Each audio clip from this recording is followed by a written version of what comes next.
যশোরে ঘুষ কেলেঙ্কারিতে প্রাথমিক শিক্ষা কর্মকর্তা কারাগারে প্রতিবাদে বিক্ষোভ। এবার আর পাতানো নির্বাচন নয়, বললেন প্রধান নির্বাচন কমিশনার।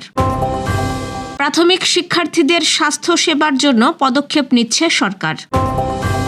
আওয়ামী লীগ সমর্থিত 61 ইউপি সদস্যর বিএনপিতে যোগদান। চুয়াডাঙ্গায় মাঠ থেকে অজ্ঞাত ব্যক্তির মরদেহ উদ্ধার। ভারতীয়দের জন্য ভিসা সীমিত করল বাংলাদেশ। জাতিসংঘের ও আন্তর্জাতিক 66 সংস্থা থেকে বেরিয়ে যাওয়ার ঘোষণা যুক্তরাষ্ট্রের। দর্শক, শুনছিলেন দিনের খবরের প্রধান প্রধান শিরোনাম। এবার বিস্তারিত।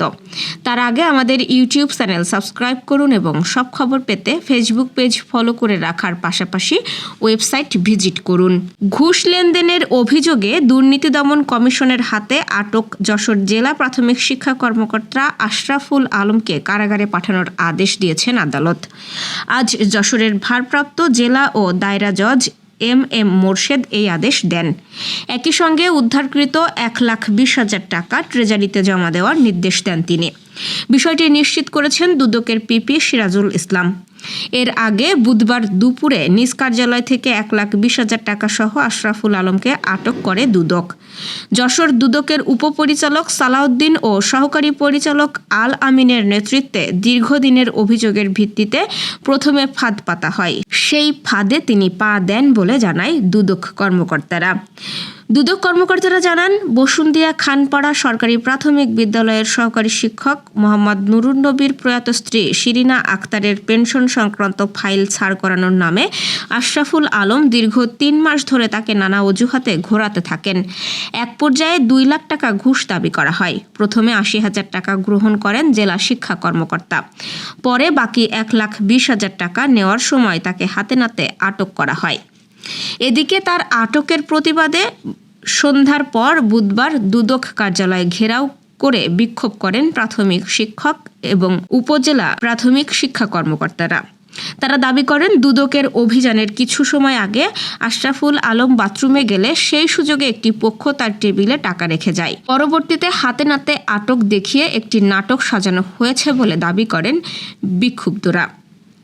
আজ বৃহস্পতিবার বেলা 12টার পর যশোর জেলা প্রশাসকের কার্যালয়ের সামনেও বিক্ষোভ করেছেন প্রাথমিক শিক্ষকেরা। আজ বৃহস্পতিবার বেলা 12টার পর যশোর জেলা প্রশাসকের কার্যালয়ের সামনেও বিক্ষোভ করেন। গতকাল রাতে বিক্ষোভ ও অবস্থান কর্মসূচিতে অংশগ্রহণকারী প্রাথমিক বিদ্যালয়ের শিক্ষক এবং উপজেলা প্রাথমিক শিক্ষা কর্মকর্তারা। বাংলাদেশে এবার আর আগের মতো কোনো পাতানো নির্বাচন হবে না বলে দৃঢ় প্রত্যয় ব্যক্ত করেছেন প্রধান নির্বাচন কমিশনার এম নাসির উদ্দিন। তিনি বলেন, নির্বাচন কমিশন ইনসাফে বিশ্বাসী এবং কমিশনের কাছ থেকে সবাই ন্যায় বিচার পাবেন। আজ সকালে রাজধানীর আগারগাঁওয়ে নির্বাচন কমিশন সচিবালয় প্রাঙ্গণে মনোনয়নপত্র গ্রহণ ও বাতিলের বিরুদ্ধে চলমান আপিল আবেদনের বুথ পরিদর্শন শেষে সাংবাদিকদের সঙ্গে আলাপকালে এসব কথা বলেন সিইসি।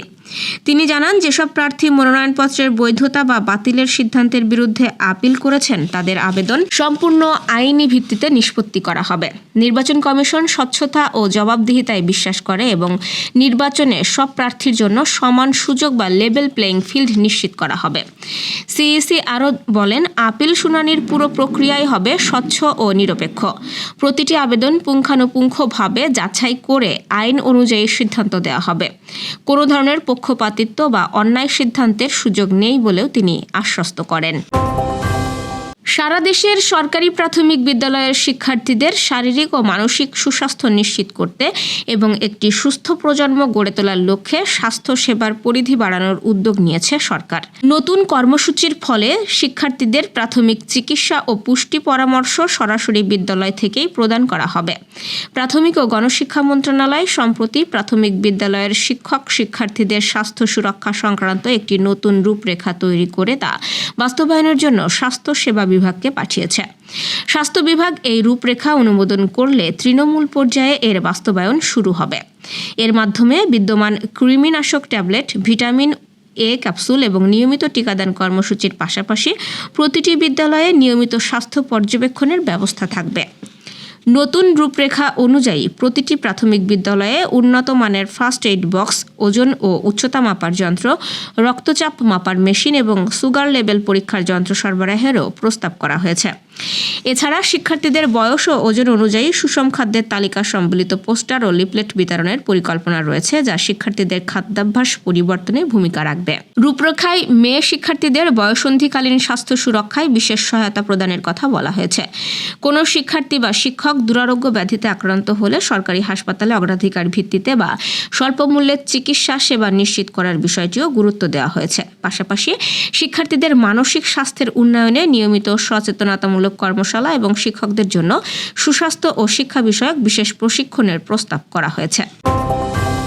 লালমনিরহাটের আদিতমারি উপজেলার 8টি ইউনিয়নের আওয়ামী লীগ সমর্থিত 61 জন ইউনিয়ন পরিষদ সদস্য বিএনপিতে যোগ দিয়েছে।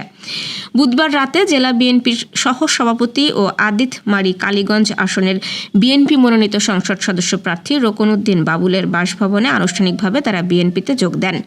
নবাগত সদস্যরা ফুলের তোড়া দিয়ে রোকনউদ্দিন বাবুলকে শুভেচ্ছা জানায়। একগুচ্ছ ধানের শীষ তুলে দিয়ে আনুষ্ঠানিকভাবে বিএনপিতে যোগ দেয় তারা। এ সময় বিএনপির স্থানীয় নেতাকর্মীরা উপস্থিত ছিলেন।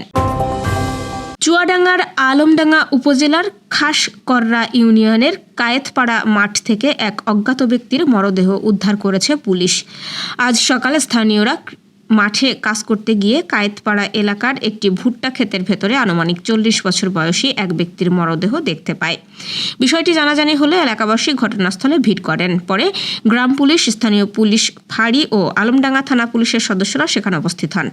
অতিরিক্ত পুলিশ সুপার সদর সার্কেল মোস্তাফিজুর রহমান জানিয়েছেন, এখনও মরদেহের পরিচয় শনাক্ত করা সম্ভব হয়নি। পরিচয় শনাক্তের চেষ্টা চলছে এবং মরদেহ উদ্ধারের পর প্রয়োজনীয় আইনগত কার্যক্রম গ্রহণ করা হচ্ছে। দিল্লিতে অবস্থিত বাংলাদেশের হাই কমিশন ত্রিপুরার আগরতলা ও আসামের গুয়াহাটির পর এবার ভিসা সীমিত করেছে কলকাতা, মুম্বাই ও চেন্নাইয়ের বাংলাদেশ উপ হাই কমিশন। বুধবার রাতে পররাষ্ট্র মন্ত্রণালয় সূত্রে এই তথ্য নিশ্চিত হওয়া গেছে। আজ থেকেই এই সিদ্ধান্ত কার্যকর করা হয়েছে। ব্যবসায়িক ও কর্মসংস্থান ভিসা ছাড়া অন্য সব ধরনের ভিসা ইস্যু বন্ধ রাখা হয়েছে।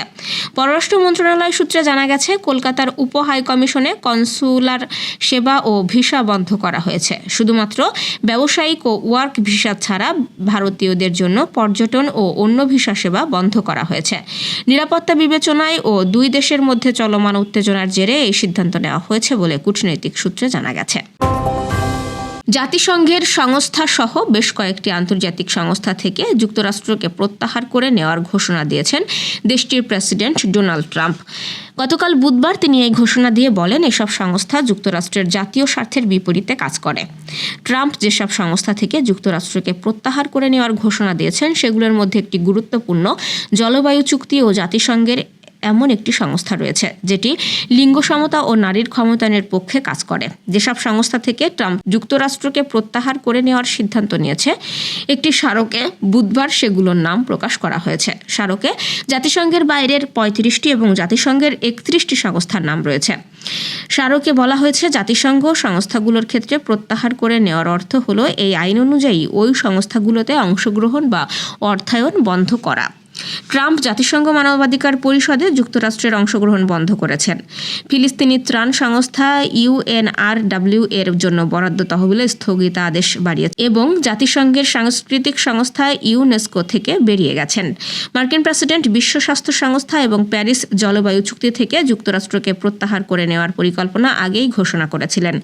যুক্তরাষ্ট্রের তালিকাভুক্ত অন্যান্য সংস্থার মধ্যে রয়েছে জাতিসংঘ বাণিজ্য ও উন্নয়ন সম্মেলন UNCTAD, আন্তর্জাতিক জ্বালানি ফোরাম IEF, জাতিসংঘ সাধারণ অস্ত্র নিবন্ধন UNRCA এবং জাতিসংঘ শান্তি সংস্থাপন commission UN piece building commission. দর্শক, এই ছিল দুপুরের আয়োজন। রাতের খবর দেখার আমন্ত্রণ রইল। সেই সঙ্গে এতক্ষণ সাথে থাকার জন্য ধন্যবাদ।